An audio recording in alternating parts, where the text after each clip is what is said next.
Once again, I'm Matthew Hart in the Department of English and Comparative Literature here at Columbia, and I'm delighted to introduce the panelists on our closing roundtable. I'm going to introduce each of the three panelists, and then they are going to speak in the order in which I introduce them. I haven't asked them to speak for a long time. They're not giving papers. They're going to give short presentations of their own making and manufacture, and then we're going to open things up for a conversation in which they'll be able to respond to one another, we'll be able to respond to them, and hopefully this will just generate a conversation to round out the day's activities.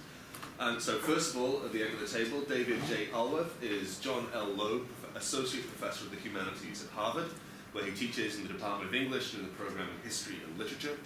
David's scholarship and teaching focuses on modern and contemporary American literature, visual media, and theories and methods of interpretation.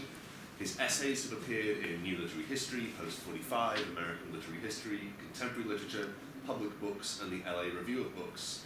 His first book, Sight Reading, Fiction, Art, and Social Form, examines 6 sites, supermarkets, dumps, roads, ruins, asylums, and bomb shelters that were crucial to post-World War II American literature and visual art. And Sight Reading just received the Irving Goffman Award for Outstanding Scholarship in the Ecology of Social Interaction from the Media Ecology Association. David's working on 2 new projects right now, well 3 actually. One of them is a special issue called Site Specificity Without Borders, which he may be working on with someone close to me. The other 2 are art novels, a media archaeology of American literature. This is a monograph project which employs media theory to develop a fresh account of the relations between the American novel and the visual arts, showing how the art novel has reframed key concepts in aesthetic theory. And the second project, which is very exciting, is Covering the Novel, which is a project that Dave is doing with the book designer Peter Mesland. And it is an attempt to show how the book cover is at once a translation, a medium, and a social site. Maggie Chow is David G. Frey, Assistant Professor in the Department of Art at the University of North Carolina, Chapel Hill, before which she was here at Columbia for a couple of years as a postdoctoral fellow here in the Society of Fellows at the Heyman Center for the Humanities. Maggie's work focuses on the intersections of art with histories of technology, natural science, and economics. Her first book, forthcoming from the University of California Press, is entitled The End of Landscape in 19th Century America, and it examines the dissolution of landscape painting as a major cultural project in the late 19th century US, arguing that landscape was the genre through which American artists most urgently sought to come to terms with modernity. Maggie's newest research project, New Media in the Age of Sail, focuses on art forms that emerged in the 18th and 19th century maritime world. These include glass paintings of the China trade, trompe-l'oeil prints by handwriting masters, whalers scrimshaw, and early paper photography. By analysing these practices as artistic media and communication media, Maggie reveals them to be producers of economic discourse in a global century, both digesting and remaking the new mercantile connectivity of that time. And Irene Small is the Assistant Professor in the Department of Art, and Assistant Professor, I think, or the Assistant Professor, and Assistant Professor in the Department of Art and Archaeology at Princeton University. Irene's areas of specialization include experimental practices of the 60s and 70s and art theory in Latin America, particularly Brazil. Her book, Helio Oitacita, Folding the Frame, examines discourses of developmentalism and organic processes of emergence as they intersect in the articulation of a participatory art paradigm in mid-60s Brazil. And that came out just last year, right? Or this year? This year, from the University of Chicago Press, right?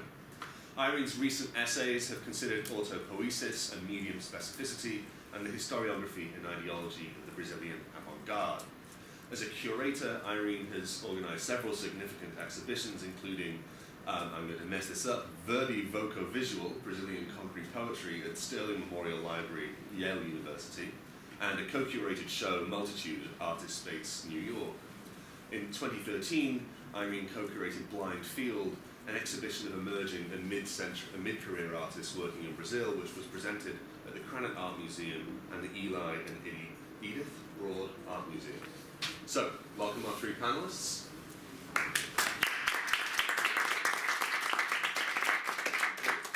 Thank you, Matt. Thank you for organizing all this, and thank you for thinking with me about this topic for the last few years. Thank you to the fellow participants, Glenda, Pete, Karen, Lytle, Jim, and Genevieve for really stimulating talks, and to the staff, Lakua, and everybody for their efforts in getting us all here. So this roundtable asks what is living and what is dead in site specificity, and I don't think you can answer that question without attending to the newly destabilized terms living and dead, to the way that the dialectic of animate and inert has been reconceptualized by object-oriented philosophies, radical sociologies, media studies, and environmental thinking. Such reconceptualization has been part of a wider effort to rethink the notion of agency, above all to differentiate agency from subjective intentionality, to appreciate the full force of non-human agency, to see animals, things, images, and texts as active participants in social life with desires and needs of their own. My own work, and here I'm thinking of this book, Sight Reading, which I published about a year ago. It's almost hard to believe. I still remember when I first had it in my hands. I was giving it to people to make sure it was real. So my own work analyzes sites as basic social and sociological figures. I'm interested less in site specificity as a development in the history of art. So I'm interested less in the narrative that we get from someone like Li Wang, who's come up a number of times in the discussion, than in what I call site specification. That is the artistic practice spanning and mixing multiple media, defining and delimiting a social spatial arrangement. You guys okay? We're good. Okay. We're being filmed. It's a sign of release form. So I'm less interested in the genealogical narrative within the history of art about site specificity than I am in artistic practices that I consider practices of site specification. So defining and delimiting a social spatial arrangement. I think about what happens when space is turned into site by the operations of an artist, when a novelist elaborates a setting, for instance, a visual artist constructs an earthwork, a performance artist convenes an event, and so on. My conviction is that these operations, like all artistic operations, are not only impositions of form on material, whether human or non-human, but also social practices, ways of imagining, delimiting, and apprehending the mystery and complexity of collective life. So, from my perspective, what's living in site specificity is sociality. My understanding of sites is partly inspired by critical spatial theory. In the conclusion of his groundbreaking production of Space, Henri Lefebvre contends the following. Here's a block quote. I'll read it slowly. There is a question implicit in the foregoing analyses and interpretations. It is this: what is the mode of existence of social relations? No sooner had the social sciences established themselves than they gave up any interest in the description of substances inherited from philosophy, subject, object, society in itself, or the individual or group considered in isolation. Instead, like the other sciences, they took relationships as their object of study. The question is, though, where does a relationship reside when it is not being actualized in a highly determined situation? While Lefebvre's argument is both highly complex and intricately qualified, his basic point is that social relations must be understood as concrete abstractions whose existence is constitutively spatial. Following Lefebvre, then, I'm drawn to sociologists who intend to build environments, to non-human objects, to material things. Two sociologists in particular, Bruno Latour and Irving Goffman. As Lytle suggested in his talk, Latour is our problematically authoritative blue-chip theorist. And as such, he is most familiar as, first, a theorist of the non-human, and second, a critic of critique. So when I say Latour, you think critic of critique or non-human agency, usually. I take different ideas and methods from Latour's work. First off, I understand his key question to be, what is the social? It's a kind of ontological question. What is the social? Answering this question does not only mean abandoning or revising the dialectic of the social and the natural or the psychological. It also means developing an analytical vocabulary for apprehending relationality, for apprehending the relationships that Lefebvre speaks of, the liminal transitive spaces between persons, things, and systems. Since the 1970s, when Latour conducted the ethnographic research that became laboratory life, he has been developing just such a vocabulary through site-specific research. I'm happy to speak more about Latour's different projects. For those of you who are interested in the site specificity of academic theory, I can say a few more words about that. More recently, Latour's also been turning to the literary and visual arts, regularly referring to artistic objects as resources for describing social form. And I dilate this notion of the artwork or the literary text as a resource in sight reading partly because sight reading tries to apprehend site-specific art, both verbal and visual, as a uniquely powerful contribution to social theory rather than a mere symptom of societal forces, as a certain kind of historicism might ask us to understand such art to be. Understood as this kind of thinker, Latour resides on a continuum with Erving Goffman, another bad boy sociologist who employed site specification, as I understand it, ethnographic research, and a kind of literariness to theorize social interaction. And literariness strikes me as pretty important too, both to Goffman and to Latour. Both of these thinkers understand literature as a resource, and they're also powerful writers. They give powerful descriptive accounts of social action and interaction that reads novelistically, and I think that has a force of its own. So what does this engagement with sociology do for literary studies? What's the payoff? Why look across the disciplinary divide to the sociological imagination? So I situate my own work at the intersection of new materialism and environmental criticism, two subfields within literary studies that have been part of the so-called method wars. And basically what I'm trying to do is rethink setting, to give us a more robust account of narrative setting, similar to the way that scholars such as Deirdre Lynch and Alex Wallach have thought about character, and specifically novelistic setting I'm focusing on.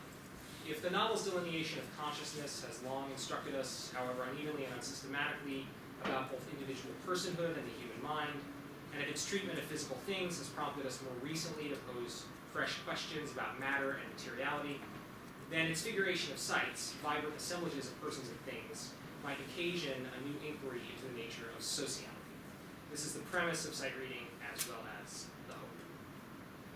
So throughout the day, I've been taking notes. The presentations were really rich, and the questions were great. So I have a few theses on site specificity that I've derived from our symposium. The first thesis or lesson from today is that sites are media, and that came really from Karen's presentation. And I want to understand sites as media during our roundtable. So if we think of sites as media, here are some provisional theses on sites as media. First, sites function as nodes in a network. This was made visible to me in Gwenda's talk and in Lytle's talk. Sites congeal narratives. That's something that I took from Pete's very eloquent account of fashion moda. Sites are what Foucault calls ensembles of relations. Foucault uses ensemble of relations in the Heterotopias essay, and I think it's still a powerful essay for thinking about site specificity. Sites specify or instantiate what Lytle calls conceptual models. And this seems to me to align with the notion of the literary text as a sociological resource, which you get from both Goffman and Latour. Sites are processes rather than stable entities. Site specificity is irreducible to context dependence. That came from Lytle's talk. Sites demand thinking about limits and scales. That's both Jim and Lytle brought up issues of scale and delimitation. Sites can be defined materially, discursively, visually, digitally, and so on. So all sites are sedimented or palimpsestic. All sites are assemblages, would be another way to say this. And this is something I took from Genevieve's talk. And sites can and do function as disciplinary contact zones. Today we heard talks from the purview of literary studies, art history, media theory, sociology, and other disciplines. Okay, two questions, and then I will give the floor over. First question that we might want to think about: how are sites conceptualized as media different from objects, images, persons, all conceptualized as media? And is there a particular relationship between sites and sociality that does not obtain in cases of other media? Thank you.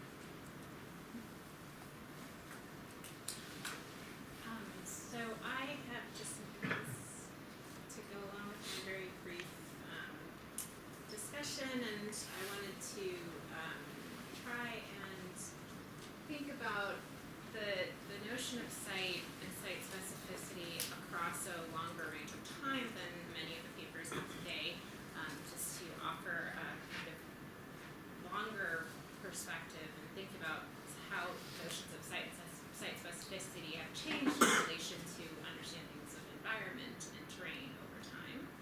And I'm hoping to bring in some of the observations I made in listening to all the wonderful papers today, and in particular, those issues are the relationship between site specificity and mobility, the the relationship between site and ruin, site and destruction of space, site and waste, I suppose. This is another kind of iteration that has come out in some of the papers. And also the idea of site as a kind of infrastructural term. So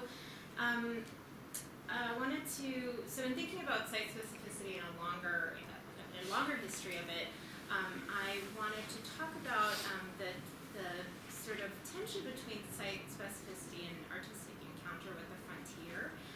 So look at that in the 19th century, the 1960s, and then more recently. After touring earthworks in the American West in 1970, the English critic Lawrence Alloway described their scale and solitude in terms of the sublime, a quality he rightly linked to landscape painting of the 19th century, which, in his words, he says, were associated precisely with the kind of sites, mountain, desert, lake, where the earthworks are. And 19th century landscape painting was monumental for sure, but not immobile or dictated by its environment in the site-specific terms of the 1960s and 70s. Indeed, 19th century landscape painting was predicated on its very mobility, the fact that it assumed that you could bring a kind of topographical vision of unknown frontiers to cosmopolitan audiences otherwise unable to travel there. Nevertheless, expeditionary artists who traveled to the far reaches of the hemisphere in the middle decades of the 19th century thought a great deal about sites. So take, for instance, this spectacular kind of landscape work, one of the era's most recognizable, Albert Bierstadt's 10-foot wide Rocky Mountains of 1863. This is a painting produced in New York City, soon after the artist returned from the far west with a surveying. He had accompanied a surveying party, in part invested in building transportation infrastructures in the west. And he exhibited this spectacularly as a single work of art, toured it around the US and Europe. Along with this painting was a rich rhetoric of virtual travel. And although the scene was composed, as it becomes very obvious if you look at this painting carefully, composed of multiple plein air sketches from different sites manipulated to construct an image of peaceful grandeur. It's a kind of composite, in other words, not different from the kind of digital composites that we just heard about. It's a composite space. Nevertheless, Bierstadt insists on describing this as a very particular site. So in the literature that accompanied this painting's exhibition, he writes, quote, the particular portion which the artist has here depicted lies at a distance of 700 miles northeast of San Francisco and portrays the western slope of the mountain. The principal peak of the group is Mount Lander. What's more interesting is that he goes on to say, upon that very plain where now an Indian village stands, a city populated by our descendants may rise, and in its art galleries this picture may eventually find a resting place.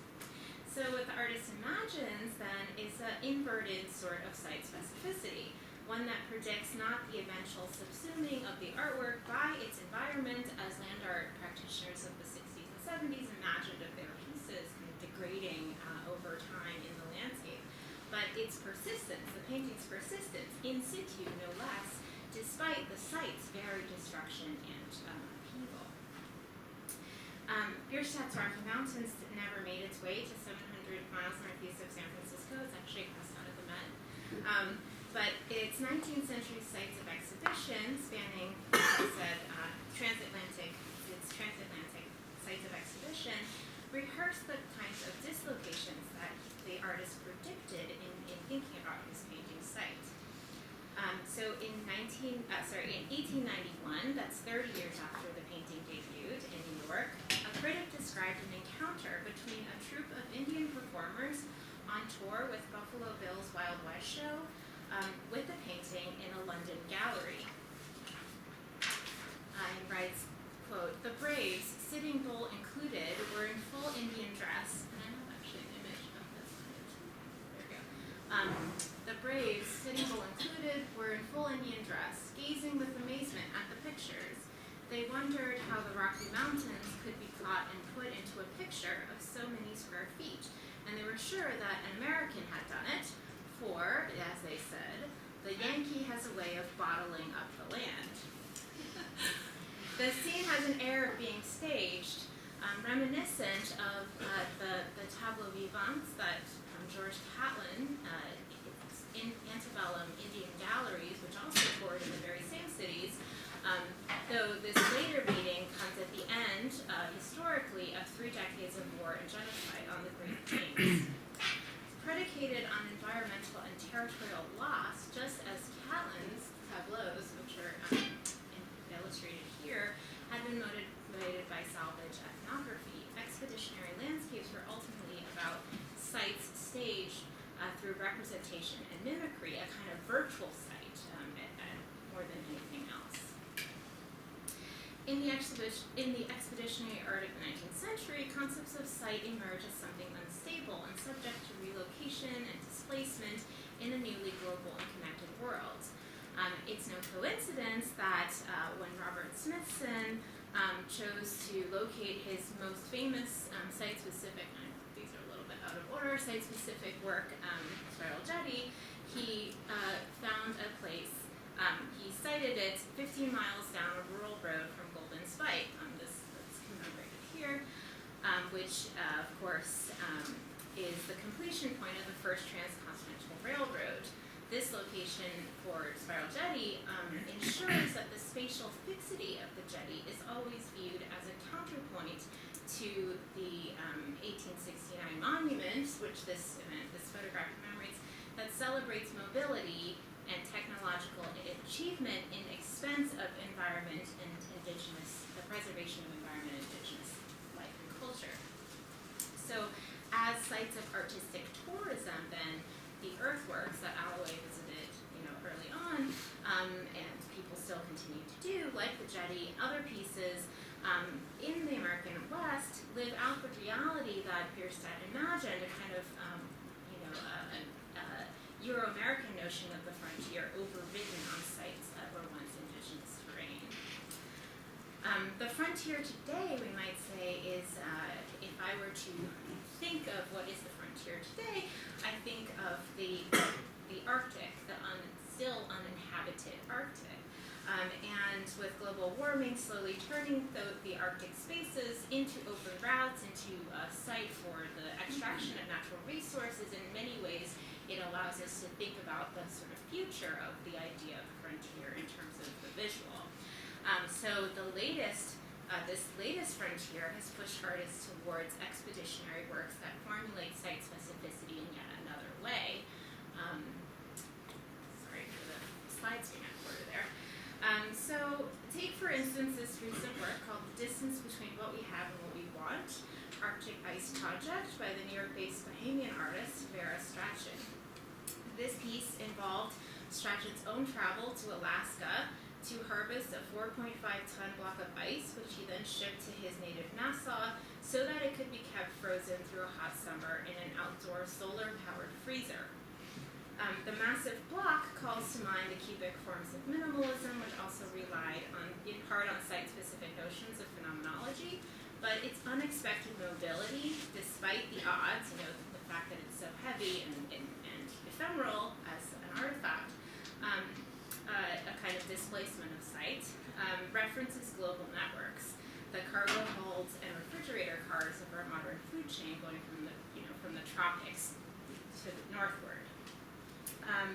The displacement of icy matter from one site to the other therefore stages environmental loss in a way similar to Olafur Eliasson's piece, Ice Watch, at the UN Conference on Climate Change, how that piece literally clocked, because of its circular form, the slow melting of icebergs relocated from Greenland's Nuuk Harbor to a Parisian plaza. Like the 19th century landscape painting, such pieces mourn environmental destruction and warn of displacements, population displacements as well. This isn't exactly, I would say, these more recent pieces isn't exactly the kind of functional site that theorized by James Meyer and Yuan Kwong, since both sites of intervention and reception are here highly specific, in that it matters that Nassau and Paris are warm spaces that are not naturally suitable for the material of ice that has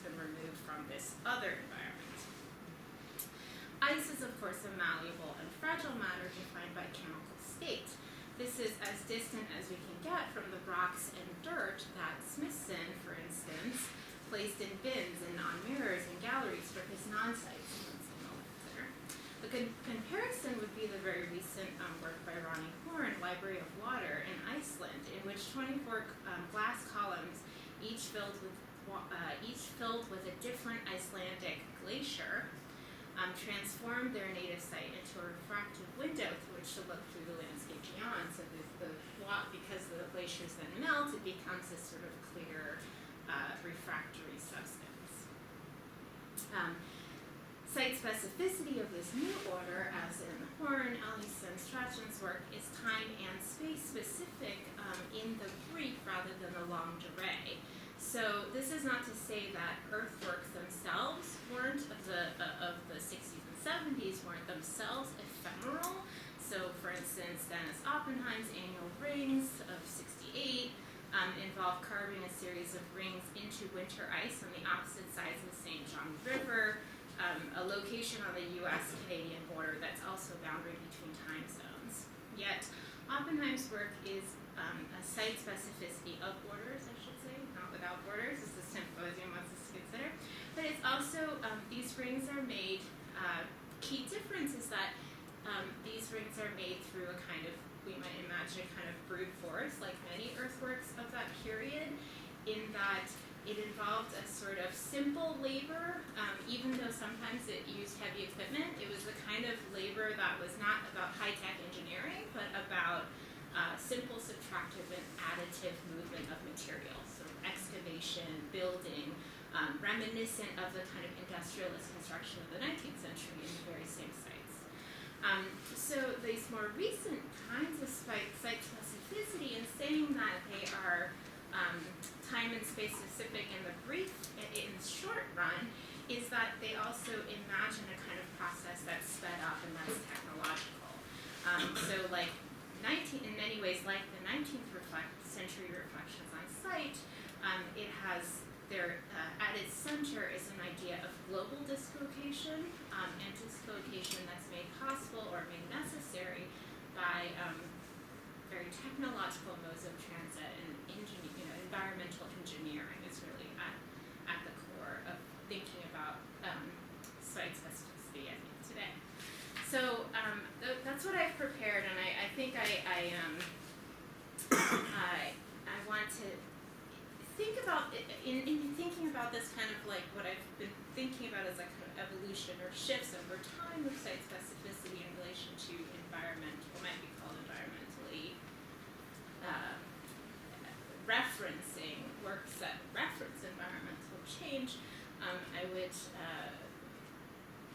hoping to bring in these ideas to think about how what I've been talking about, how these connect to these issues of sociality, which are so much at work in other papers today. How issues of ruin, destruction, infrastructure, the visibility of infrastructures play into this sort of environmental construction of site specificity and the social construction. Irene?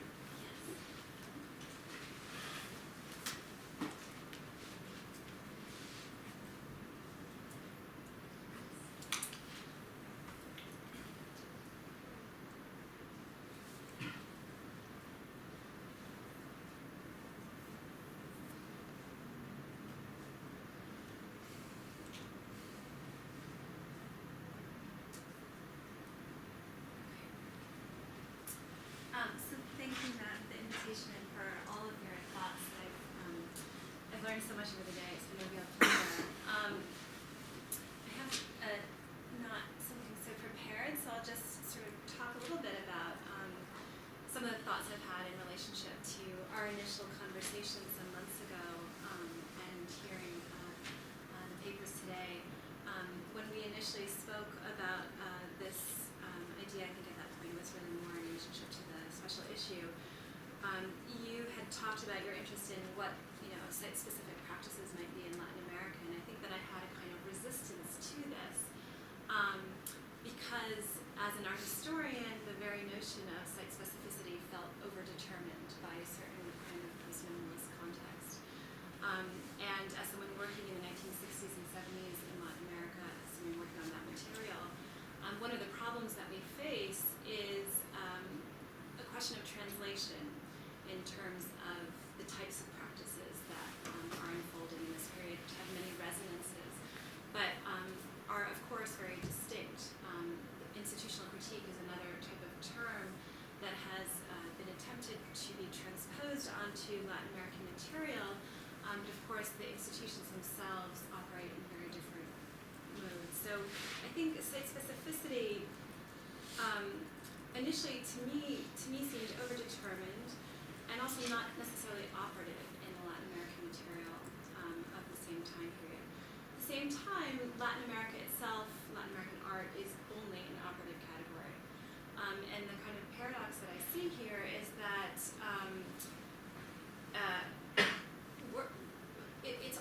there's often a kind of desire to find a kind of site-specific practice in Latin America in order to evidence the kind of specificity of Latin American art. So you wind up in a kind of circle here. And this is something that occurred very much in the time in which site-specific practices were being sort of elaborated, say, in the United States. And I just wanted to give one example of a kind of resistance that occurs, not to the discourse of site specificity, because that is really not what Anyway to Seek It in this case is reacting to, but the question of locality and its transposition. So over here is very important work by the Brazilian artist Anyway to Seek It called Tropicalia in 1967. And this was a work that very much emerged out of his thinking about the question of what it means to be, or to practice a kind of avant-garde practice in a so-called underdeveloped country. He was very influenced by the architecture and the particular kind of informal logic of urban space in the favela, specifically its rhizomatic character. And he made this work in a way as a kind of manifesto of the Brazilian avant-garde in a show called New Brazilian Objectivity in 1967. And he described it as a map of Rio and a map of my imagination. And so what's interesting there is that it has a kind of literal element, and of course you walk through this sort of labyrinth. And so the phenomenological experience of the installation is very important to him. But it's also allegorical, and it understands its project in those terms. What happens is almost immediately that allegorical element is taken up in a kind of mythical way. It becomes a locus of the kind of musical, fashion, lifestyle movement, also called Tropicalia, which is somewhat different, which then is kind of goes forth into the world as a kind of image of Brazil. So when Kinston McShine, the curator of a very important exhibition, Information at MoMA in 1970, came to Brazil to look for artists, he asked Oiticica for a work, and there's a telegram in which Kinston McShine says, think Tropicalia. So Kinston McShine, wanting to make an international exhibition of conceptual art and to show the kind of international scope of conceptual art, calls upon the very notion of Tropicalia. And in this sort of solicitation of a Brazilian work, performs this kind of problem that Frederick Jameson describes as the kind of the problem of third world national allegory. The third world writer cannot escape the condition of national allegory. And what Oiticica does, I think, is very interesting because he resists that. And instead he sends this piece called Nests, which was simply the series of cabins, more or less scaled to the body, that you could climb into.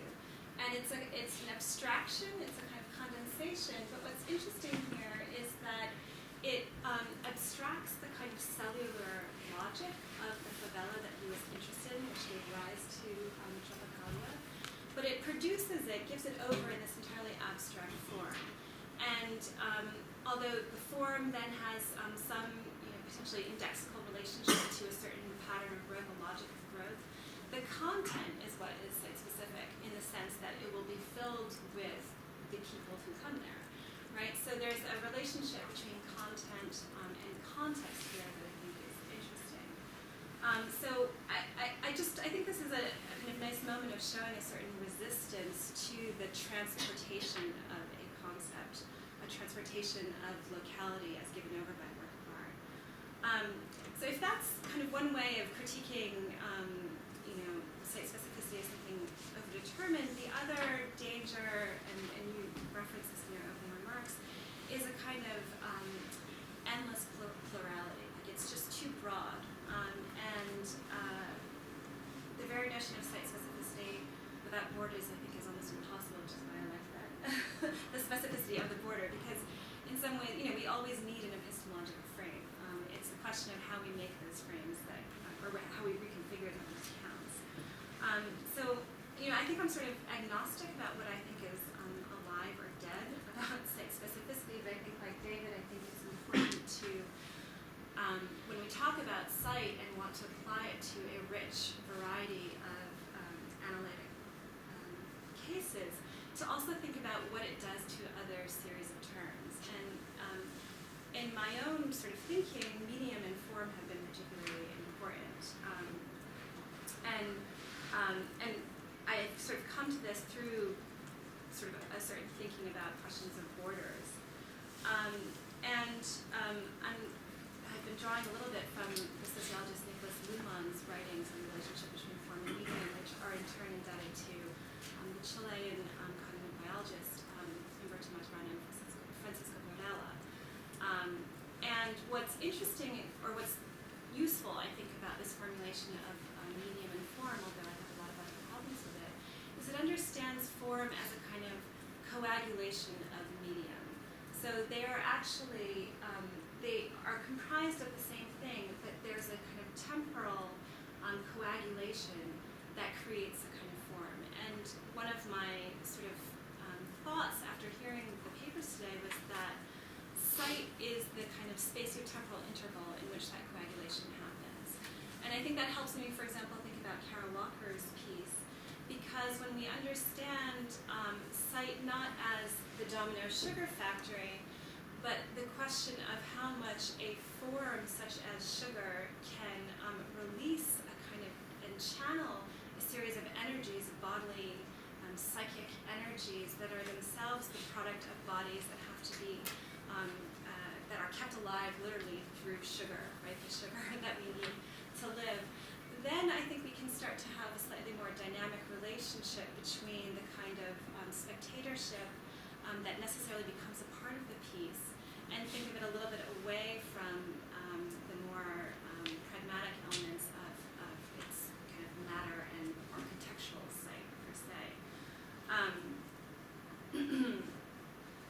I also think that really came up for me in terms of Genevieve's paper of the glitch, because the glitch is also this moment in which the medium coagulates into a form, and that is also the place where, quite literally, the threshold of detectability becomes less and more. So the form of the, that bomb is precisely that place where the informational infrastructure is realized. The other thing that was particularly resonant for me was Lytle's paper this morning in terms of lowercase theory, because as an art historian, we suffer even more from a sort of imposition of theory because there is a difference in medium, right? We're talking about a kind of discursive context applied to a visual or experiential phenomenological object of study. And so there's, I think, a worry amongst art historians to become, to use theory to show the importance and the urgency of the works. And so I've also tried to think very carefully about how we can derive theoretical models from works of art. And I think that's particularly important if you're someone like me who's really invested in both abstraction and sociality, to get away from what I think is really a kind of figure ground problem in which you always have the work of art acting in relationship to a social context. And one of those always has to be illustrated with the other, so they pop back and forth like a kind of gestalt relationship. But how to think of them as kind of knit together. So I guess one of my questions is if thinking about site entails a kind of spatial problem, I think as you put it, and that we need a kind of expanded notion of expanded concept of site. how do we think about the spatiality of that? If we're moving away from either a kind of surface reading model or a depth reading model, how can we think about those relations? For me, in my book, I think of topology because the book is called Folding the Frame because I use folding the frame as the kind of methodological model that I derive from the work of art. And topology seems important because it allows for an understanding of a diachronic framework, also a synchronic framework, but I think for me also allows for the kind of agency of the observer or the describer, which is something that I've found, although I'm deeply suffused and mature. I've had some problems with thinking about what the agency and the politics of the person who describes is. And I think that when we make descriptions, we cause deformations of a topology, and that allows for other things to be said. And I think that recognizing that agency is important. So I guess, one other thing that it would be useful, selfishly for me, to have you guys think about is this question of, the politics of description. And if we kind of chart a sort of genealogy from modernist judgment to a kind of critique that comes in the wake of, say, site specificity as a theoretical practice, and then potentially to something like observation or description, where do we locate what we used to call the politics of critique? Thank you, Irene.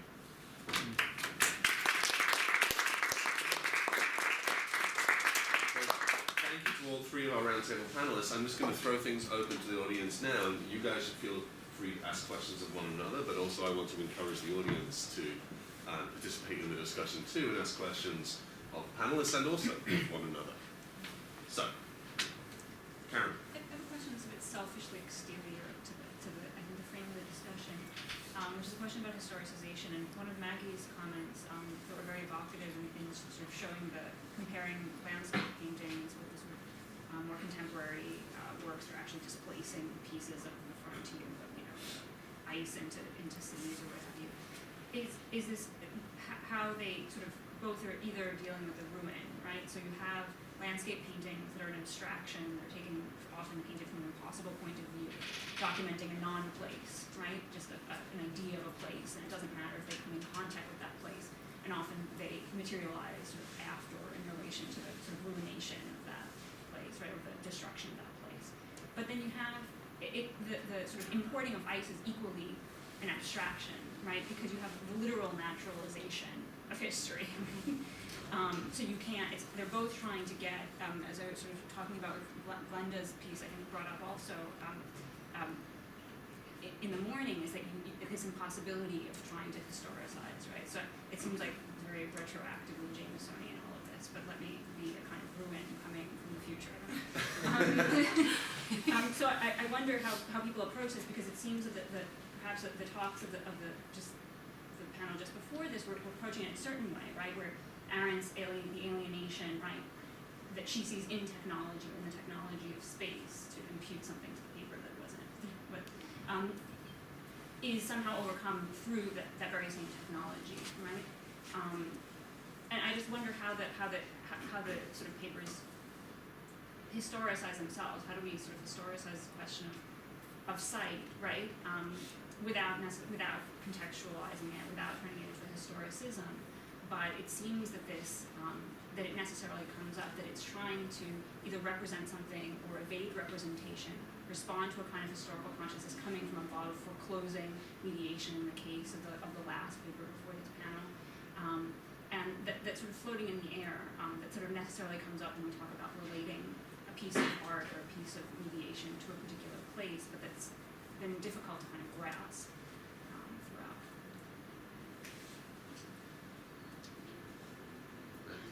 Yeah, I mean, what's interesting, I think, is that even though the artworks at the core of the notion of site specificity have a kind of related destruction about them, because they were all documented. Like, part of the work was the documentation of the work, which is always separate from the work,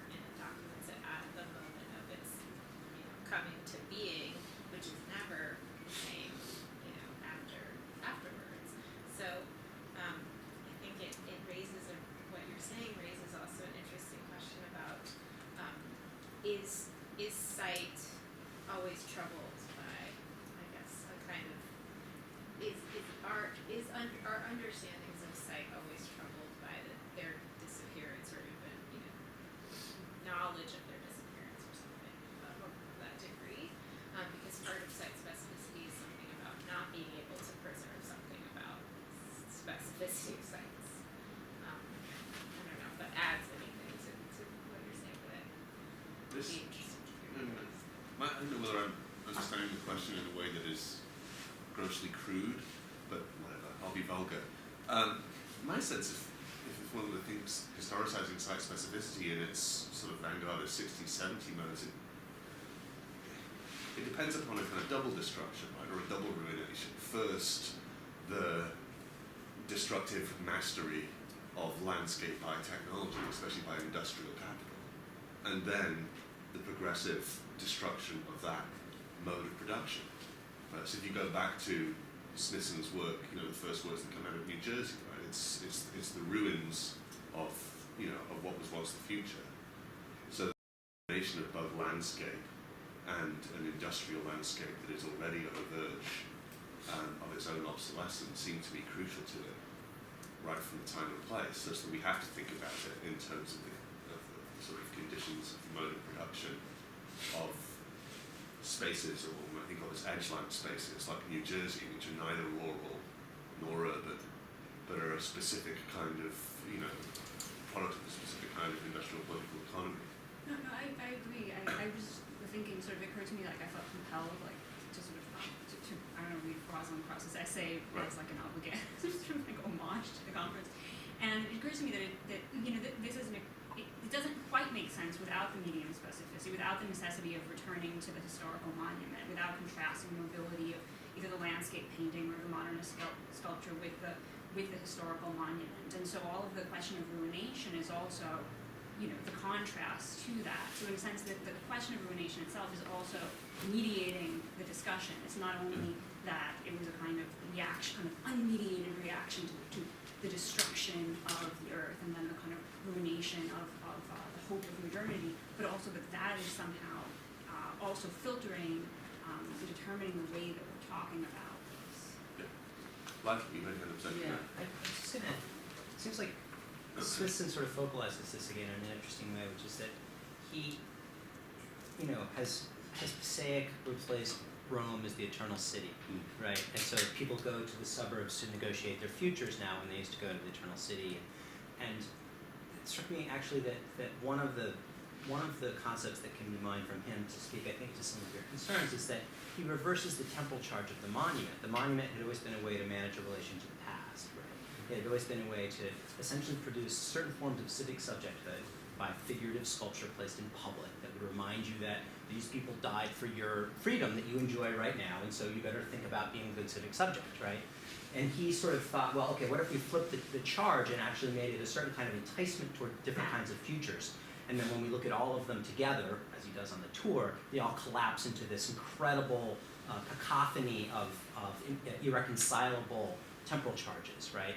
And so that seems to be more along the line of what you're talking about, which is actually your site specificity has to, in some way, if it's going to be a viable concept, not just memorialize past, but actually give us access to futures and presents, right? It has to be some kind of way. And his is primarily an ironic mode of that, and it's really funny and really brilliant, but so it doesn't necessarily cover all we might want out of a theory of site specificity, but it does deal with that reversal of temporal charge away from the kind of maybe more pious project of memorialization, right? And think about what futurities look like, So I guess that turns out to be a comment.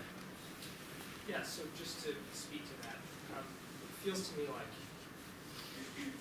attending this transformation in the temporal charge is this idea of lateralization, right? There's a spatial component too, so monument is supposed to look up, either literally or figuratively, to the ideals of grandeur, of value, or national purpose. And Smithson is saying, actually, no, you should look left and right, and you should look at objects that are objects of ruin or ruination. Right? So part of what's happening there is that he's getting us to look ahead to the future and to reckon with the present by actually doing that abstract expressionist thing where you take the canvas off the easel and put it on the ground. Right? It's that kind of lateralization, which Krauss talks about in sculpture and speculative. I just wonder, just to add, it's aren't these two things don't they come in together? Isn't the monument and the ruin, aren't they go together, right? So to sort of reject one and say now we don't want a monumental understanding of ourselves, right? We want or sort of a relation to the past. We want a ruinous one. Is to sort of try to leap out of the historicity of what is provoking that same gesture, right? Which is modernity or romanticism or romantic outlook or what have you. So it seems like you can't really, I mean, you can sort of separate them, but if you separate them, then you're not able to have any critical distance from what those same artists were doing. Right, I don't think that Swisson is separated. I think he's ironically monumentalizing the group.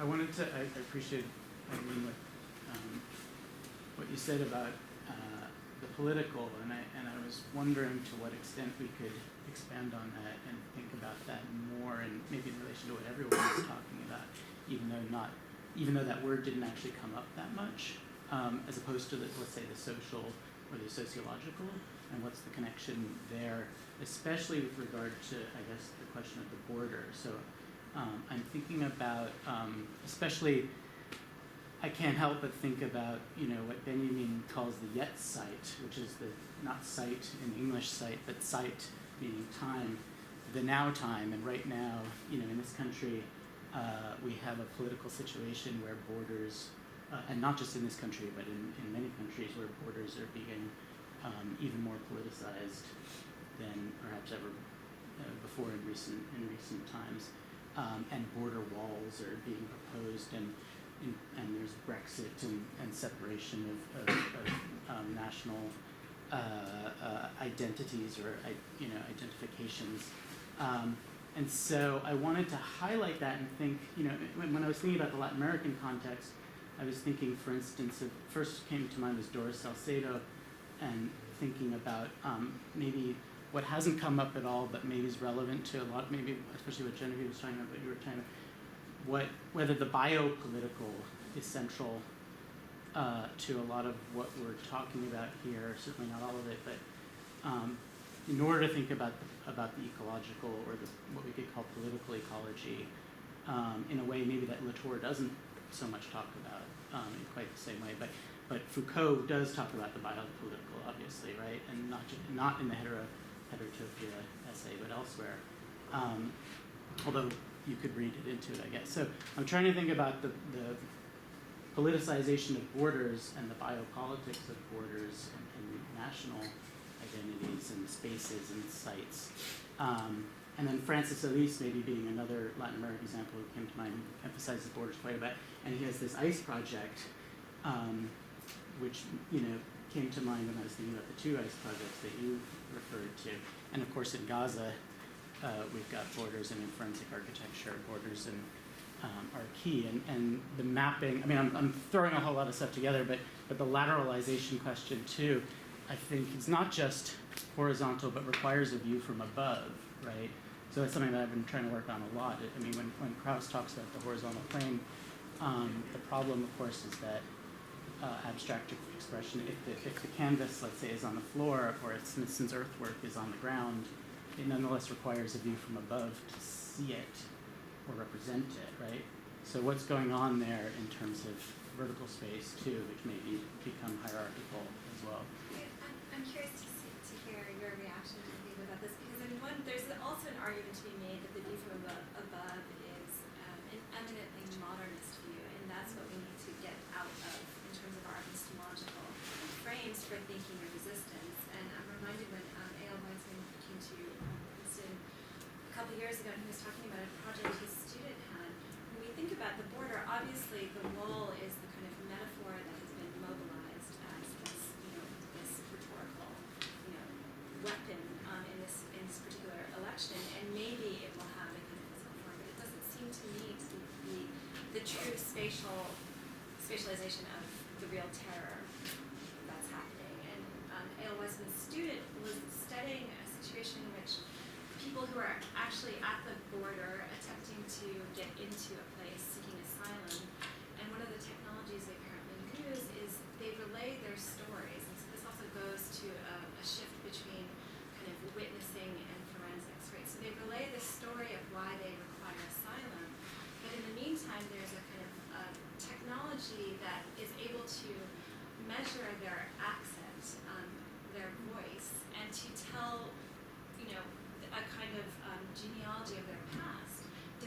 are they really from X country? Have they really passed through these sites?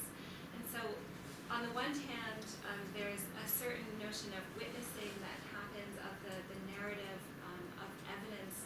I came through this is my story. But the logic of the border that will let them in or not is operating in a completely other mode. And it's the fact that they're incommensurable, and one resistance seems to be operating still in a kind of modernist logic, and the other one is operating from another that is most. Is that Lawrence Abaconco? He didn't say who the student was, because he does like acoustic, like accent reading and Yes. sonic registers for like the forensic evidence too. I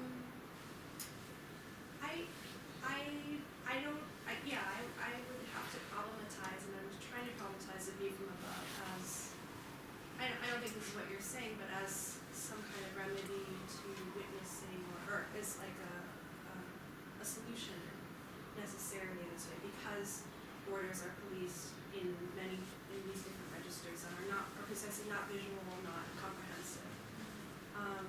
I keep thinking about something, David, you said about how art transforms a space into a site, and thinking also about how sites disappear back into space.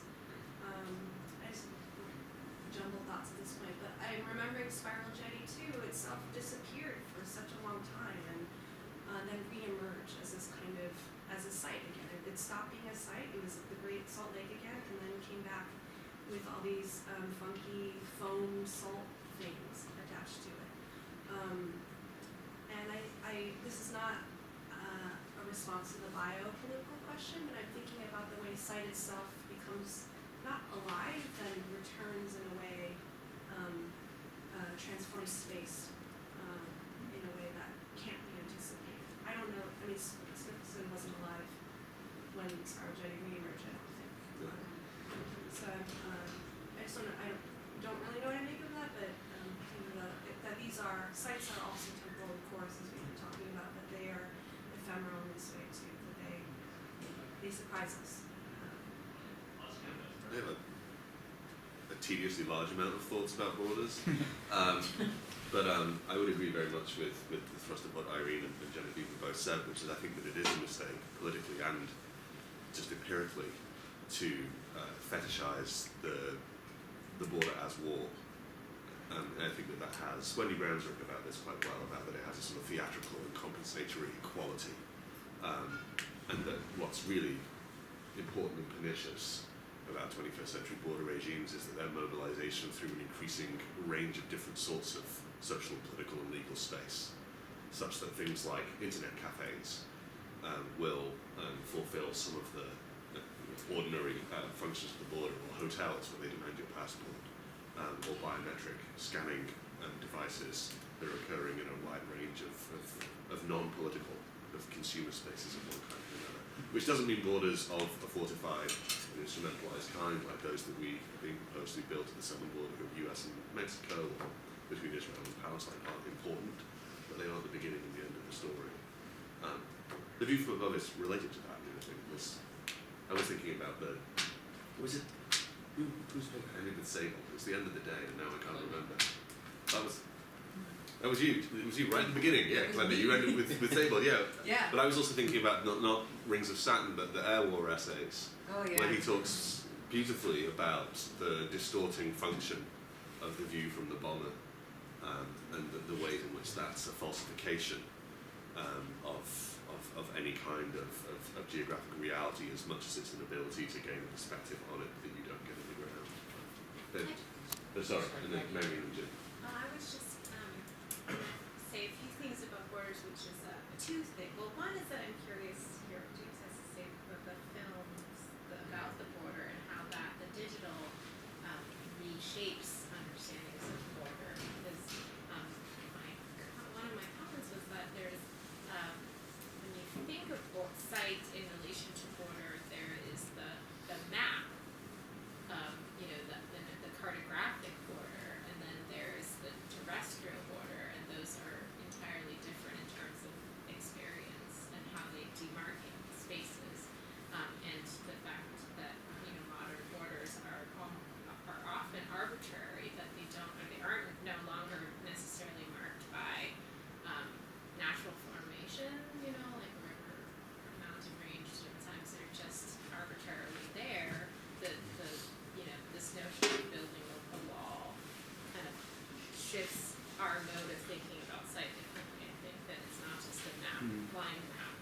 So that's like a rematerialization and a Yeah. reterritorialization attempt. Yeah, in a way. And so I'm really curious about how the digital shapes that. And then the other thing I would just say is that some of with regard to these contemporary works about ice and about the Arctic, is that is that those also reference this notion of a new space that is borderless, that is about land, about not land, but resource claims, and that there's a kind of the maritime world more generally, I think today is really oriented towards a kind of carving up of the oceans into bordered spaces, which brings us a lot of kind of interesting questions about how that notion of border maps onto the terrestrial notion of border. Did you want to get in, or should we Yes. proceed? So we have a few minutes left. I thought we would try to define what we mean by site. You do that at 9 a.m.? Yeah. So what is a site? Well, yeah, I can tell you sites are really good in those work. Right. So there's that, but I am really actually curious about this because in my own work, I tend to oppose almost axiomatically sites to space. So site, space. Space is void. Site is what's been carved out from the void by human activity. That's why we say test site, work site, launch site. Now we say workspace, co-working space, which is fucking with my schema. But still, I do think of site as that which has been carved out by activity. Site implies for me activity, but I wonder how other people think about this term. Not necessarily. Most often human, but not necessarily human. I have a kind of expansive understanding of the relation between the human and the non-human that comes from Latour, who sees there to be a porous boundary between the two. That's one of the basic arguments of actor network theory, is that agency and its manifestation as activity operates along a distributed continuum through both human and non-human entities. What's a site without any kind of human role? Well, I mean, when you said human action, I took that to mean it has signification. The signification is made in some form, and the making of a nest by a bird, for example. I mean, that's a very simple example, but that's a meaning-laden endeavor. It's a site. Well, I mean, it's a dwelling, it's a nest, it's It a can absolutely habitation. site. If you think about the types of nests that are made, which have blue backgrounds that are sites of display for mating rituals, they're fully social spaces. They're And just- like the president But I has would a. never call them that reference to the discourse of science because it's irretrievably human. I don't know. That's It has metaphysical it's animal sociality. crashing into the earth. Well, that only means something because I'm talking about it. I mean, like in terms of like my affinity or something, right? I mean, my investment in the world. I mean, So speaks the phenomenology. yeah. Well, yeah. Well, so for Latour, right? And all the fanboys who love Latour, like object-oriented ontology, right? Yes. Are we like go to the map to like end this gross commitment to like the non-human and flat ontologies and so on. I mean, one thing I was really interested in what you were saying about like the importance of the observer, right? So the observer, like by observing, deforms and shapes and actively creates we call it a form, but another word might be a site, right? Yeah, I mean, I tried to say, or in my working understanding for today, that a site is a place where form is correctly created. Right. What if you just called it acclaimed coherence? So that acclaimed coherence That's rather what than it's an imminent coherence, right? So that it actually brought into the foreground the fact of this human observer and the fact of, because I think yours comes too close to place, which already is domesticated in a certain kind of way. And it's one of the reasons that I was talking at lunch about with you, James, at the way that people say that I work on this archive now, whereas we used to have to argue that, well, these are the inner texts that I'm working with, which always implied that you'd have to argue for their coherence and their relationship and the fact that you've claimed them, and so the archive just makes it this kind of faux imminent positivism that you could just point to that's supposed to be right out there for all of us, right? But if you have to bring into the foreground the fact that you've assembled and constructed the interrelationships between Right. that, then it's a little more interesting. I'm with that though. So- I don't think that sites are predetermined. Right, so I'm saying it's a claimed coherence. Yeah. It's not an imminent coherence, it's a claimed coherence. So it brings with it our act of making it every time. Right. This is also exactly what Luhmann understands from the observer, that it is the observer who, that action of. Well, this is, my question would be, what is the relationship of sight then, if you define it that way, to the visual, to observation in general? Like, would it be a sight if it's not visible, if it was a space of No, Right, if I could so- jump in, I was just thinking about along those lines, maybe what the role of the invisible, particularly maybe even by way of a weird connection to Goffman, to think about front and this the sort of social interaction of putting on a front in a social setting, and how we always can't help but do that. But yet there's something invisible there too. There's something hidden, and there may even be something unconscious in a psychoanalytic framework that's not a sociological one, or that could be brought in. Maybe something about the fronts of sites and settings as opposed to what is not visible, or what is in the background, or what is hidden. Can I speak? Yeah, This sorry. goes back to the question of biopolitics a little bit and the observer and vision, maybe. So, what if the observer is not a person, right? What if it's a camera? It's a drone. What if it's a drone? Which is also a human inserted into a technical system too. So there's human agency involved in that kind of distributed capacity. There are real questions about the displacement of human agency within systems where the primary observer or thing making decisions is not a human mind, but it is something else. Whether it's a warning signal of some kind, or some kind of field of environmental sensors trying to sense when people are coming over a border, or whether it's aerial imaging, what it's actually capturing. If biopolitics is fundamentally about the management of populations, there's a certain threshold level for like what you're interested in, right? You're not interested in individuals, you're interested in aggregates, right? Massive trends.